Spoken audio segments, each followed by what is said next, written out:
High, আজকে আমি উপমা বানাবো সুজি দিয়ে। দেখুন আমি এই যে বাটিতে সুজি নিয়ে নিয়েছি, একটু বাদাম নিয়ে নিয়েছি, কাঁচা বাদামগুলোকে হালকা করে ভেজে নেবো। এর মধ্যে নিয়ে নিয়েছি কাঁচা লঙ্কা, কিশমিশ আর একটা কারি পাতা, গাজর বিনস কেটে নিয়েছি। দেখুন আমি এবার কড়াইতে দিয়ে একটু ভেজে নেব। আমি সর্ষের তেল দিয়ে দেবো। এবার বাদামগুলোকে একটু ভেজে দেবো। তেল দিয়ে দেবো, গাজর বিনস কেটে রেখেছিলাম, কাঁচা লঙ্কাগুলো দিয়ে দেবো। এগুলো আমার ভাজা হয়ে গেছে। এবার এগুলোকে আমি একটু সাইড করে রাখবো। একটু সামান্য তেল দেবো,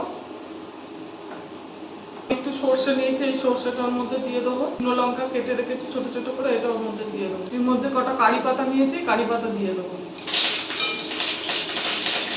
কিশমিশ নিয়েছিলাম, কিশমিশটা দিয়ে দেবো। বাদাম নিয়েছিলাম, বাদামগুলো দিয়ে দেবো।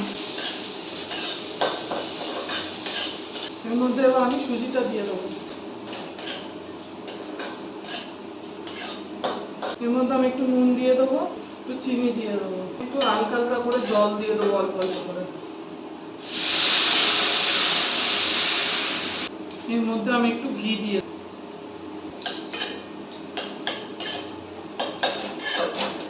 উপমাটা আমার বানানো হয়ে গেছে। দেখুন উপমাটা আমার বানানো হয়ে গেছে। এইভাবে বাড়িতে বানিয়ে করে খাবেন, ভালো লাগবে। আর আমার চ্যানেলটা লাইক, সাবস্ক্রাইব আর শেয়ার করে দেবেন।